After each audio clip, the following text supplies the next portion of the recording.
Madhumita fried rice থেকে আমি মধুমিতা তোমাদের স্বাগত জানাচ্ছি। আজকে আরেকটি নতুন রেসিপির সাথে আমি তোমাদের আজকে করে দেখাবো কই মাছের তেল ঝাল বা তেল কই। তার জন্য আমি ফ্রাইং প্যানের মধ্যে সর্ষের তেল দিয়েছি। সর্ষের তেল গরম হয়ে গেছে, এবার আমি কই মাছগুলো ভেজে নেব। এখন বর্ষাকালে বাজারে কই মাছ খুব ভালো পাওয়া যায়, ডিমওয়ালা কই।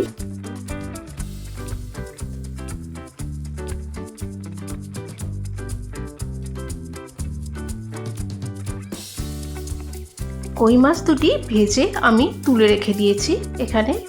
আর ফ্রাইং প্যানের মধ্যে আরও খানিকটা সর্ষের তেল আমি অ্যাড করেছি, যেহেতু এটা তেল কই বা কই মাছের তেল ঝাল। এরপরে এই গরম তেলের মধ্যে দিলাম সাজিরা, একটি তেজপাতা নিয়ে চিড়ে দিয়ে দিলাম, আর দিচ্ছি একটি শুকনো লঙ্কা ফাটিয়ে। মশলা থেকে সুন্দর গন্ধ বের হচ্ছে। এবার আমি এখানে অ্যাড করব একটি পেঁয়াজ নিয়ে বাটা রয়েছে, সেই পেঁয়াজ বাটাটি।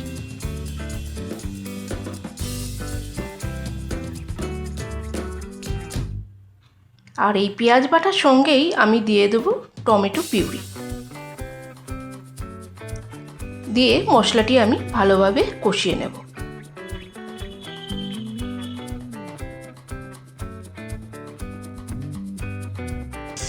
টমেটো আর পেঁয়াজ বাটাটা ভাজা ভাজা হয়ে গেছে, তার মধ্যে আমি দিচ্ছি পরিমাণ মতো হলুদ গুঁড়ো,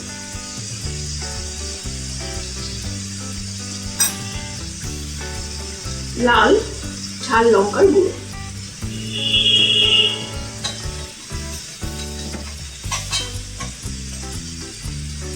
কাশ্মীরি লাল লঙ্কার গুঁড়োটি একটু বেশি পরিমাণে দিচ্ছি কালার হওয়ার জন্য।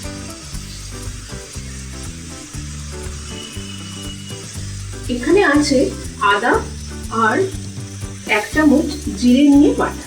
সেই আদা আর জিরে বাটাটা আমি এর মধ্যে অ্যাড করে দেব, দিয়ে মশলাটি আবার খানিকক্ষণ কষিয়ে নেব।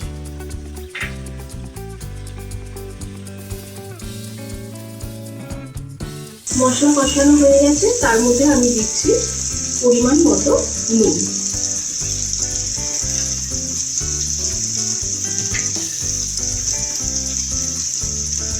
ছোট বাটির হাফ বাটি জল,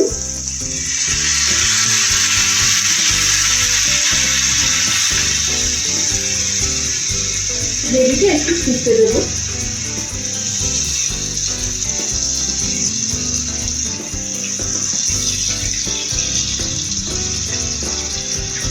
গ্রেভিটা ফুটে উঠেছে, তারপরে আমি ভেজে রাখা কই মাছগুলো এর মধ্যে দিয়ে দিচ্ছি।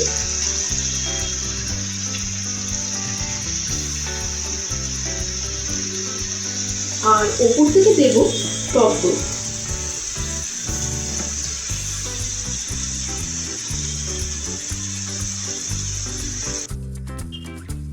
পরিমাণ মতো চিনি আমি এতে অ্যাড করে দিলাম,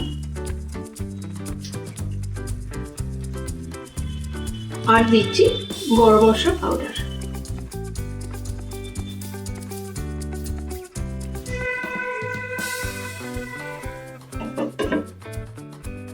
চাপা দিয়ে দিয়ে সেদ্ধ হয়ে গেলে পুরোপুরি আমাদের তেল কই রেডি হয়ে যাবে।